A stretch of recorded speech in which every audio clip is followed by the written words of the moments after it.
Welcome to Start with Occupancy, the podcast for senior living owners, operators, and sales professionals. Hi, I'm Tiffany, marketing strategist and former corporate baddie who got tired of producing results for Wall Street and wanted to make a change on Main Street. I provide quick tips, idea nuggets, and case studies to help you with proven sales, marketing, and business development strategies along with leadership concepts, so that you can inspire change, impact lives, and improve outcomes for the aging, their families, and your teams. I'm committed to equipping you with the tools, the knowledge, and resources that you need to excel in your business. With over 12 years of experience working inside senior living companies, large and small, I've developed a deep passion for advocating for the aging adult and those who care for them, all while driving business growth. So whether you're already in the senior care industry or maybe you would like to be, if your mission is to serve them, my mission is to serve you. Join me as we unravel the strategies and tactics that drive success in your business while making a difference in someone's life. The goal is to touch, guide, and impact the lives of 10 families per month. Are you with me? It's time to be inspired, gain practical tips, and own your future. Well, hello. We are now on day 7 of the All Things Senior Living series that we're doing. Is 21 days in the series. And what's happened here is, I just had COVID. Can you believe that? I'm trying to do this where it can come out every single day. And what do I get is COVID. I'm just like, you know what? It's either...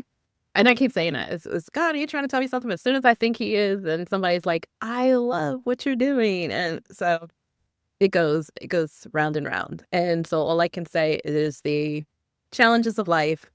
It is what it is. Listen, you guys, I am so glad you have stuck by me during this time. I am so grateful for you. Thank you.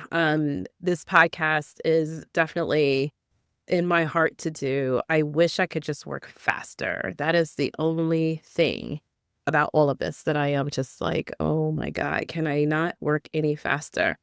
And technology is just be kicking my butt when it comes to this. But yet I know how to make a AI voice agent to answer your phone. It's just weird. It was like the things I know and the things I have challenges with, it's just, to me, it's stupid, but whatever.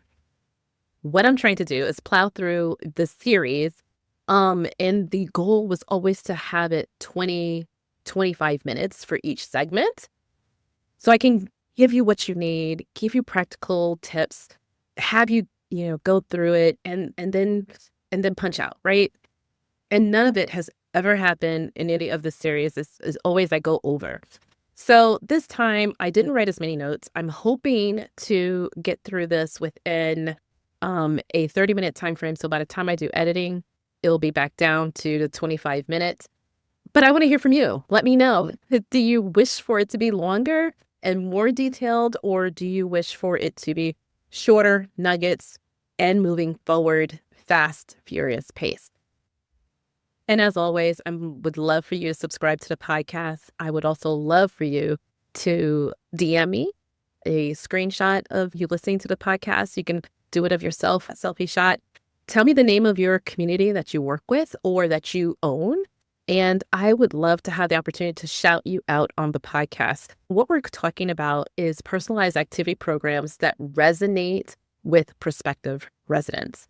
The whole point of the series is to give you a snapshot of all things senior living. It is specifically designed for those who are new into the industry, whether you are opening up your own place or you're coming in as someone to work for a big box community or a corporate location. I call it corporate locations rather than big box, but since I've been made aware of the residential world, you guys apparently call it big box. When I think big box, I think 300 or more units, at least 180 units.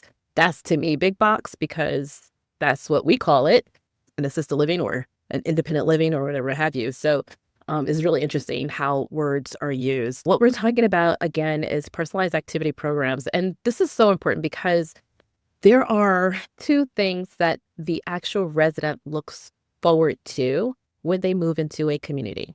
Number one is the activities, and number two is food. Those things make residents happy. Family members worry about more care and communication to them about their loved one. And also family members are concerned about the happiness and well-being of their loved one while they live with you. So you have to understand and always remember, and I've said this on the last episode, that you have two individuals that you're serving in this type of business. It was very different than a lot of businesses, because most businesses, you have the customer, right? Or you have your client. Rarely do you have a business where you have the actual client, and that client is the actual person you're serving, but then also their loved one, their family member is also a client that you're serving. It's a different dynamic. Let's go through what is an activity program. Different places call it different things. Resident enrichment, activity, socialization. These are all words that float around, but it's what residents do when they live with you. At the end of the day, that's what it is. What do you have for them to do besides sitting in front of a television and eating? And so one of the things that is always a challenge is making sure that the activities are not generic and that they serve your residents. One of the things that I find is a challenge in the corporate locations is not that there's not a way to personalize these activities, but it's the willingness to do it. Meaning this, what is most convenient for that activity director? Depending on the activity director, they are really into what they're doing. And a lot of times they will make it personalized. Where I worked as a community liaison or sales manager inside of a community, I had some activity directors that was absolutely phenomenal. But as a regional, been to many other communities where I have seen unwillingness to go deeper and to dig deeper into who the residents were and to create a program that was really beneficial. So one of the things that we're going to do is go through that. The first thing is making sure that it's not generic, but it is tailored to the specifics of who your residents are. So families and residents want to feel like the activities that you create, the programs that you create for their loved ones aren't generic and is tailored to their specific needs, because everybody have their own thing when they move in with you, who they were before they became who they are now. And they're always the same person. So I think it's up to us to recognize who they are and to find what makes them light up. At the end of the day, that has always been my goal, is finding out what makes my new residents come in light up. What have they stopped doing that they love doing that I can assist them in going back to? Or what is it that they love doing already that we can continue? And this is so important when it comes to the move-in, because when you start asking those questions, if you go back to a few episodes, we have the 5 keys.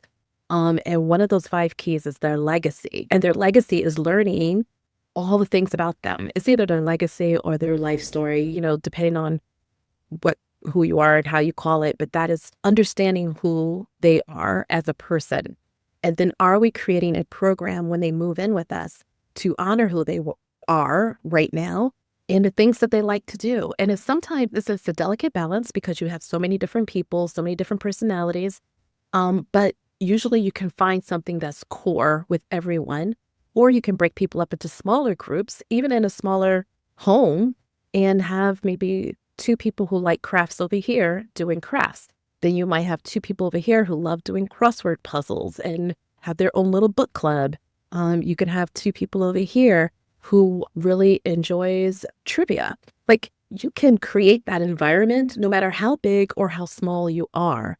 The key is understanding what it is that the residents like and who you have coming in. A thoughtful activity program shows families that their loved one's individuality is valued, but it shows residents that they're being heard and they are seen and that they are also valued. So I think as an operator, owner of a senior care home, You have to really embrace and understand that in every step of the way, your job and your goal is to make sure that the resident feels seen, heard, and valued, because that's one of the things as people get older, they struggle with that feeling. But then when it comes to their family members, you want members to know that their person, meaning their mom, their dad, their uncle, their grandma, their grandfather, whoever it is that they are advocating for, is loved and valued and supported and cared for. And how do you care for people? But by listening to the things that they love, the things that they like to do, and then you find ways to help make that happen for them. I'm going to give you some examples. I had someone, and I don't know if I did so in an earlier episode, so if I do, I'm sorry if I'm repeating the same story, but there's all these different stories that float in my head. 14 years, I have tons, right? So there's someone, I couldn't even tell you his name. And anytime I talked about any of these people, by the way, I always change the names. So let's start there. I don't ever say what their actual names are. But I really don't remember their name because we never called them their name. We always called them Ma and Pa. Ma had dementia. Pa did not. He was the caretaker at home. When Ma got to a certain level in her dementia, it was not safe for her to be at home with Pa. They moved into my community. If you ever seen the milk carton with the lady who's kind of short and pudgy with a round face, and then the guy who's tall and slender with the overalls, this is that couple. This is exactly what they look like. I mean, to the T. The thing is that they're country folk, their words, not mine. And so Pa was concerned. He knew that Ma needed help and attention. And he understood that as much as he loved his wife, he knew that he couldn't do it anymore by himself. He did have that revelation. So they moved in together as a couple. She was able to stay in assisted living with him because they couldn't be separated based off of their dynamic with each other. And for most couples, that is a lot of times the case. Sometimes the couple would have to move into memory care because of her or his advancement. Other times they could stay in assisted living because the person with dementia was not a risk for exiting the community. Ma was not a risk because she just followed Pa like a little puppy. She was so cute and so sweet. But Pa was concerned about moving in because how's he going to get his collard greens? Who's going to grow his cucumbers? Oh, he had all these things. And the family was like, this is going to destroy my dad. He's going to move here in the big city from Jacksonville back then. And he's not going to enjoy his time. This is going to be really, really hard for him. And so I had the idea, why can't we turn our courtyard, at least a portion of it, take the flowers that we have and the beautiful things out and make that into a garden where all of our residents can enjoy. They can all participate in flowering it and in planting and doing that. And he can go out there and it could be an activity that him and Ma could do together because that's what they were used to. My executive director said yes. And the activity director was like, yes. The maintenance director was like, really, guys? Okay, I can do this. We got him to agree to it. And so he got the lawn guys to move those things over in terms of the flowers and other plants. And we had the soil treated. We made sure that there was an ability to have water through the irrigation. He wanted to water it himself, but we did make sure that on those days he wasn't feeling good or anything, the plants would still get taken care of. And we planted a little garden and he loved it. Him and her would walk, go to breakfast, come back. They would go to their little garden. I mean, it was amazing. So that is a way of creating a thoughtful activity that is very specialized to the person who's moving in and figuring out how it would interact with the other residents and getting the other residents on board. I have tons of other stories. I want to say this. Activities should never be just a schedule filler. You're not just throwing things in there just so people can be busy.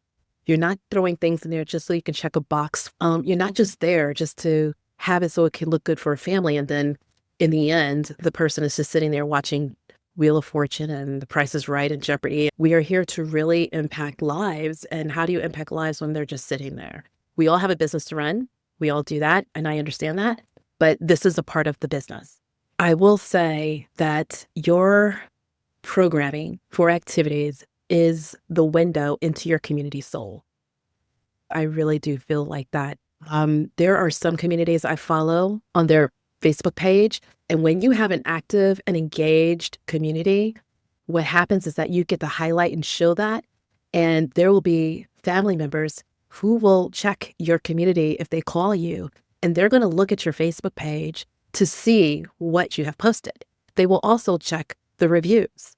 So your presence on social isn't just for your marketing. I mean, it's also your branding, meaning when people go to your Facebook page, what do they see and what is their glimpse and window into what your community is like? I just recently saw someone who said, well, we had our Facebook page for years and it hasn't generated any business for us, so we are not going to be posting on it. And I thought, oh my God, big mistake. You misunderstood the whole reason for having a Facebook page or any social media page. And then when I looked back and I was looking at all their postings, it was always pictures of the place empty and them saying that they have availability. That is never a part of what your Facebook is for. People knowing that you have 3 beds open, which number 1, that's wrong lingo. Number 2, that's not marketing. Number 3, it doesn't show what a thriving community looks like when you just show empty rooms or the outside of your community. If you don't have a social media strategy, then that's what you need so that you can understand how to draw, number 1, people in, and then that you're able to utilize social to highlight what you're doing and the culture of your community so that when you do have people who request more information about your community, you can give them that link and you can say, see what we've done here, see what we've done there, see what we did in February. Look, this is what we do for our residents for their birthdays. It is a documentation of who you are as a community. I want to make sure that we understand that. We want to make sure that we create an atmosphere of love and support and care, but also of enjoyment, fun, and entertainment for our residents. So here's the framework. How do you do this? How do you make it more personalized? Number 1 is that you assess. A part of your discovery is assessing what the needs of the person is, right? But you should be assessing not just healthcare needs. You should be assessing what their emotional needs are. You should be assessing what their mental needs are. You should be assessing their nutritional needs. It is not just mom is having problems cooking. It shouldn't just be mom is falling all the time. It shouldn't just be that mom is getting a little bit forgetful. You need to make sure that you're also looking at, was mom married? What did mom do for a living? What are mom's hobbies? What does she like? What is her typical day like? What are the things that she used to do that she enjoyed that she's no longer doing? Was she a social person? Was she a craft person? That's a part of the assessment. You want to make sure that you do that. And how you do that is by giving the family, when they have made that decision, okay, we want to choose you, a survey. There's many different ways you can do this. You can do it through an iPad with a questionnaire. You can do it through a form or a document that is linked to your website that they fill out, assess what their needs are to uncover what the hobbies and what the passions are of the person. So that is the A portion of it. The C portion of it is called create. And this is where after the assessment, you get the information and then you create programs that is going to stimulate them mentally, that's going to help them emotionally, that will also help them with their creativity. The other thing is spiritually. What is their spiritual leanings were before they moved into your community, and how can you help that continue? Is that a Bible study? Is that a book club with Christian authors? Is that a sing time, singing old gospel hymns? Is that people coming to your community and playing music? Like, there's all these different things, and you should be looking at the whole man. I went to a college and they always talked about educating the whole man, mind, body, and spirit. And when you are setting up your community, you should be thinking about the same thing, mind, body, and spirit. Okay? So how do you create these activities? You design them. based on who they are. There's trivia. There's memory boxes that people love where they get to go down memory lane. There is martini making. I had a resident who drank Jack Daniels every single night. Just one drink, small, but she knew the history of Jack Daniels and she knew all the stuff, and that was her thing, right? You know what I'm saying? I've had residents who really loved cooking. They really loved cooking and they didn't cook anymore. So having cooking demonstrations and having them doing little things, even at the table and preparing meals. I always tease my mom. Her thing is always going to be folding clothes. I don't know what it is with my mom and doing laundry. My mom loves folding clothes. And she knows that, we go on a cruise and my mom on the night before the last day is like, well, we're going to do laundry. And I'm thinking, I am on a cruise, ma'am. I am not doing laundry. She's like, well, I'll do the laundry then. And so she'll get my clothes, she'll get my son's clothes, and this woman will do laundry on the last day of a cruise because she wants to have clean clothes when she gets home. When I tell you she loves laundry, she really does love laundry. I don't even have words. People like chili cook-off where they do tasting, all sorts of stuff. You can do so much, but it also needs to be in terms of who your residents are. And one thing I would always tell my family is when I worked at this community where we had an amazing activity director, I would say what you see today in terms of programming for our residents will be different maybe a year from now, because we'll have new residents that come in and their interest is going to be very different. And she will create activities based off of those people's interests. And bingo should not be your go-to for everything. Please do not let it be your go-to for everything. The other part of that is the T. So our framework is called the ACT method because you want to be active in these residents' lives and you want to help them to become active. So there's the ACT. How about that? But testing. You want to pilot new programs with small groups and adjust it based on the feedback. Sometimes if you have all women, you can have a ladies group do the nails. You can have massages. You can have massage therapists come in.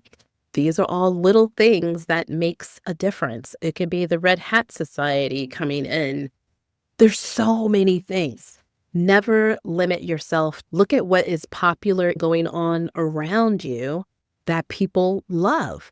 With AI, you can come up with ideas for you through ChatGPT is the one I would probably utilize for something like that, as opposed to some of the others, because I think it will be a little bit more in depth compared to, let's say, Gemini or Copilot. I don't use Claude or Perplexity, so I don't know about those two, but I do know ChatGPT will give you a really good plan. So the key is to gather the information, create it, and then create your own custom GPT that can create activities for you. If you need more information about how to do that, I'm going to have a class about it. It's going to be integrated in my bootcamp, but learning these things is so important because it's going to help you become a better owner and operator. The one thing I will say when it comes to those surveys that always bothered me working in corporate is for memory care, we gave them what we call their life story. And it was usually a multi-page booklet about their life.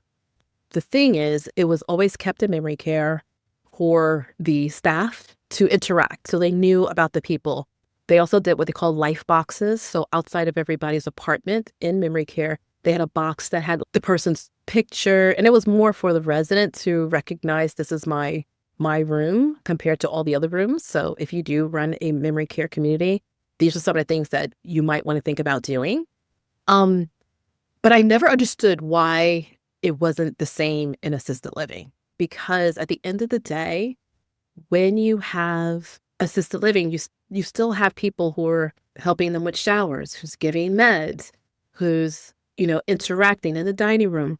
And none of the staff would know anything about the person because the activity director would meet with the person one-on-one, the resident, and would get the information. But it was kept with the activity director. And I was like, what a disservice. I think we're missing a really vital piece of how to make this community that much more interesting and that much more vibrant, and get everybody on board and involved and excited to learn more about the residents. I always felt like that was missing.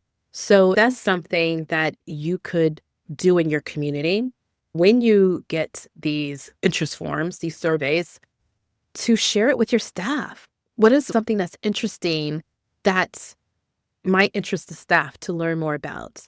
And are you hiring curious staff? Are you hiring staff that's really interested in what they're doing? Because if they are, they're interested in people and learning about their residents, So this was always something that I thought was a missed opportunity in the bigger boxes. If you want to know more about what a legacy box is and how to do that, please, always, you can DM me. And then all my lives that I'm going to be starting, I'm going to answer questions that I receive called Mentor Moments, and it'll be on YouTube. But in those mentor moments, I will be able to talk to you guys and answer your questions. So I figured that would be the easiest way, because if you have a question, chances are somebody else does too. But these are just some of the high level ideas. Let's see how close I am to my 25 minutes. And I'm at 36 already. Let me know if this helped you at all in understanding, number one, the importance of having a really thoughtful activity program in your community and why it's important. Number two is that the program is going to help your families see that their loved ones are valued because you took the time to create one just for them or for a group of them that have the same interest. Families really love that. And then understanding that your activity schedule is not just a filler. It's not just you throwing spaghetti at the wall, but it's you really being very intentional. And then utilizing the assessment, creating the program, and testing that program with your residents is the formulation for crafting a real personalized program that is going to help your residents become engaged. Because at the end of the day, they're supposed to thrive with you. While people are getting older, it doesn't mean that they have to decline. And that means cognitively. The body is going to do what the body is going to do. But there's no reason why somebody moves in with you, and then because they're with you and there's no activity, there's no stimulation mentally, there's nothing for them to do, and you're not walking them around, moving them, that they are now declining faster than they were at home. This is, again, a part of owning a senior care home, right? So while people do have natural aging, I have known people to live in a community for 10 years, for 11 years in memory care. 11 years, maybe I think she was even 12 in memory care. Again, it was a really good memory care though. They were very engaged and they were very good. You have things that happen with people because everyone's different. Everyone's not going to be with you for 10 years. That's not going to happen.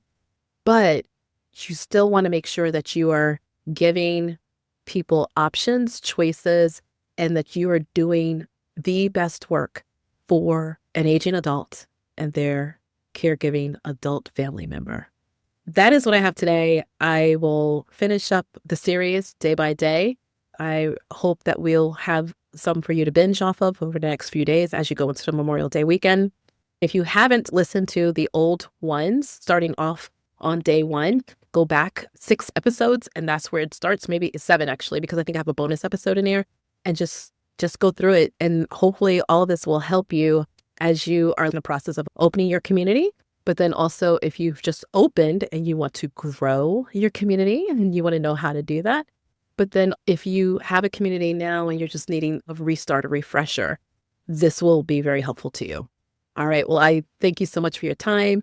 I value your time. And don't forget to subscribe to the podcast. And also do not forget to let me know if any of this was helpful. If you have more questions, DM me. I answer my DMs, and you can reach me at Tiffany Hill Allen on Instagram. And also Start With Occupancy on Instagram. And then Start With Occupancy is also on Facebook as a Facebook page. By the way, I also Start With Occupancy on YouTube. There is no excuse. There's no excuse. You can reach me if you want to. So let me know the questions and I will figure out a way to integrate that into my content. All right, you guys, hope you have a wonderful day.